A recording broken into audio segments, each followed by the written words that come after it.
Hello crafty friends, Mimi here, and welcome back to another tutorial on my YouTube channel. This is part 2 of my mason jar Be Kind peekaboo tumbler, and I'll go over how I created the lid and 3D beehive topper. If you missed part 1 of this process, I'll link it up at the top right, as well as leave a link in the description box below. As always, everything I use and recommend will be listed and linked below, along with some special discount codes that'll save you some money when picking up your supplies. If you enjoy this video, I'd appreciate you giving this video a thumbs up and subscribing to my channel if you haven't done so already. Without further ado, let's get started. Here is the lid to my 12-ounce mason jar from MakerFlo Crafts. I'll be spray painting and glittering it, so I've already prepped it by lightly sanding it down with a piece of 220 grit sandpaper. I then wiped it clean with a paper towel and some 91% alcohol. I also created a cup arm for my turner to hold my lid in place for spray painting and glittering. I'll take this outside and spray paint it with Bone White from Montana Colors. Just like I did for the bottom portion of this tumbler, I'll be using alcohol inks to color, age, and distress the lid. To be truthful, this step is completely unnecessary, since I did end up adding the same glitter mix to the lid to match the lower portion. I do apologize, I didn't film that part, but I did use the epoxy method just like how I created the base for my peekaboo. I then added 2 coats of epoxy until it was smooth. So I'll let you continue watching the process of how I did the aging and distressing in case you want to keep it with this look.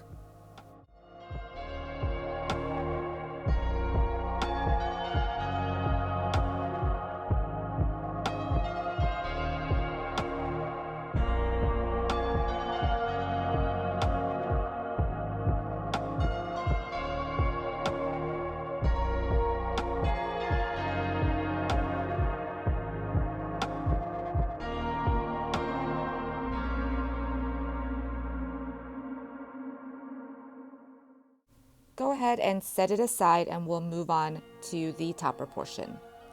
I already created a card coaster to make the topper removable.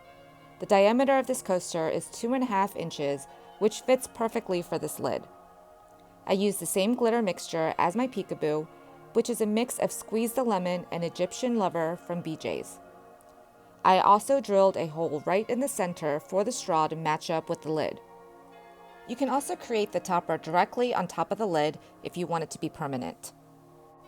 To create the 3D honeycomb, I used this hexagon-shaped ice cube tray, and using my glitter mix created these resin pieces. Off screen, I did also attach one side of my magnets to the bottom of my coaster with UV resin.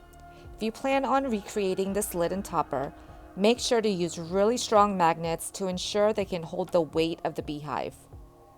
I did have to adjust my design at the end and make the topper permanent because of this issue. I'll be using my hot glue gun to adhere everything, since I'll get instant bond and I'll be epoxying over this later. I need to lay a foundation down first so I can build it up to resemble a beehive. I took 3 of the hexagon pieces and attached them together with UV resin. I also drilled a hole right in the middle that'll match up with the straw hole. I also sanded the bottom to make sure it would sit level and smooth. Flip it over and add some hot glue to adhere it on the coaster, making sure to line up the holes.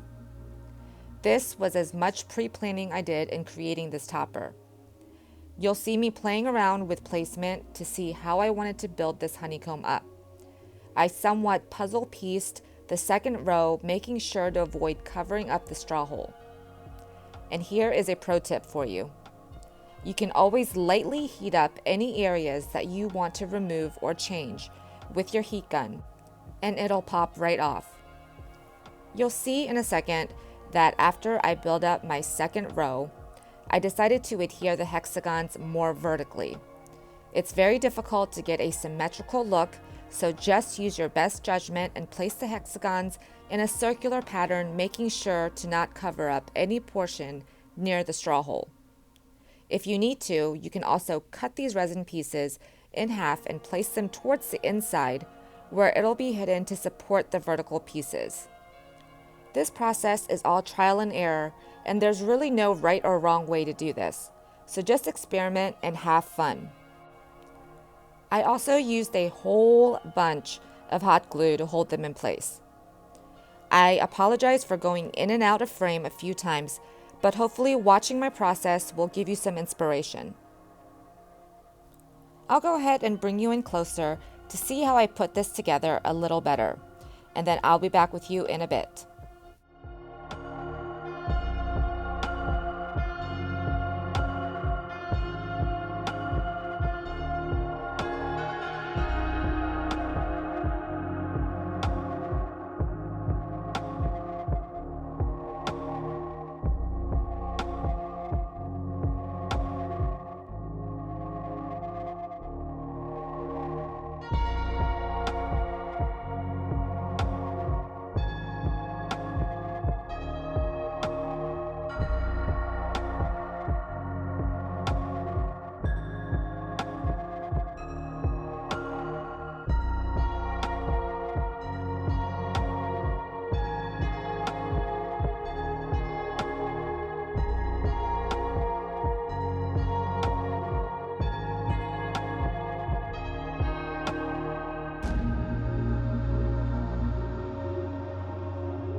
When I was done with the main beehive structure, I cleaned up all the pesky glue strings with my heat gun, and I used my trusty nail clippers to cut out any hot glue overflow that dried on the outer portion where it could be seen.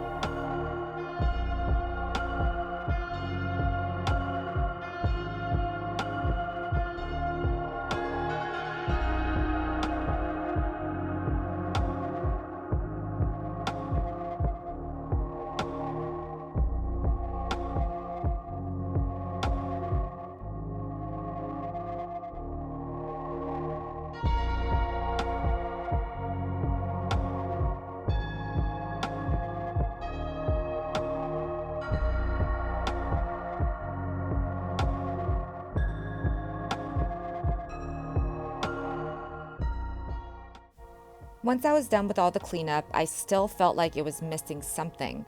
So I decided to add some sunflowers and bees to complete the look. I picked up these items from Amazon. The sunflowers came in bunches with stems, and I believe there are 3 or 4 different sizes of those bee cabochons.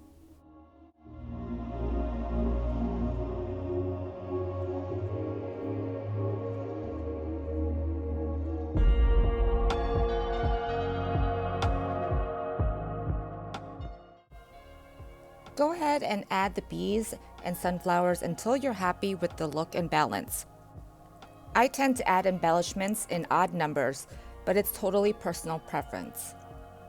After I'm done adding the embellishments, as with all my toppers, I will be sealing everything with a couple coats of resin. I'll just go ahead and let you guys watch the process of me adding these bees and sunflowers, and I'll be back when we're ready for the next step.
Before I seal this in with resin, I brushed on some CC DIY Quick Coat. This is a water-based urethane sealer.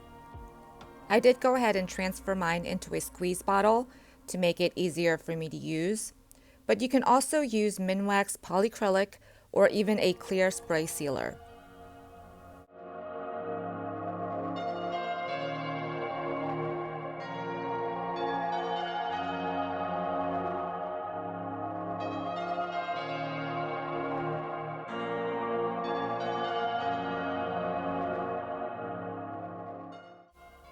When I'm done brushing on this sealer, I'll set it aside and let the quick coat dry completely. That takes about 15 to 20 minutes. And then I'll apply 2 coats of resin all over the entire topper, and that includes the flowers and bees. Now I'll go ahead and clean up my glittered lid by giving it a light sand and getting rid of any sharp edges. I'll also use my X-Acto knife and remove any excess resin around the bottom rim and the straw hole.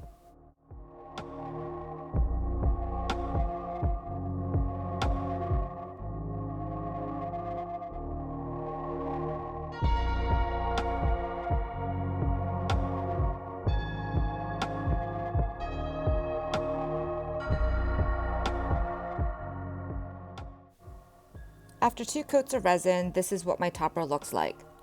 I did have a bit of a boo-boo, and the underside of my topper cured with the impression of the cup it was sitting on.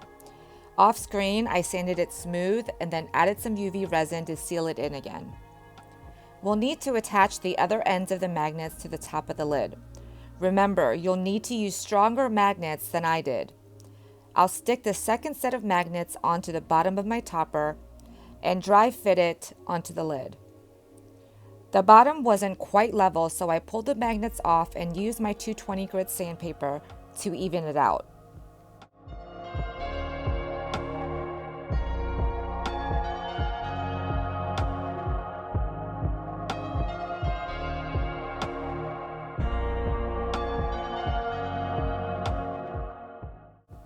I put the magnets back on the bottom of my topper, and then I put 2 small dollops of UV resin onto the magnets, spread it out evenly, and then placed them on top of my lid.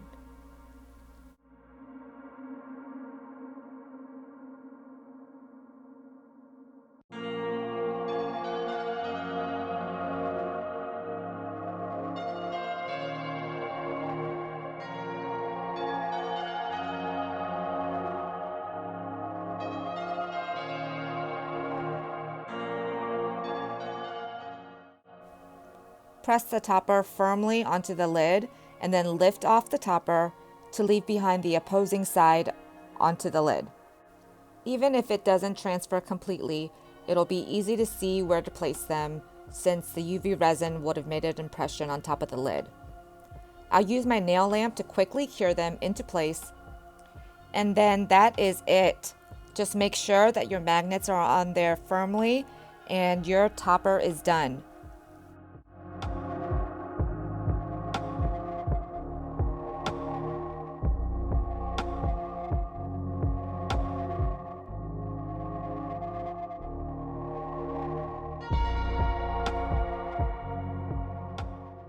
And here's a final look at the finished mason jar tumbler.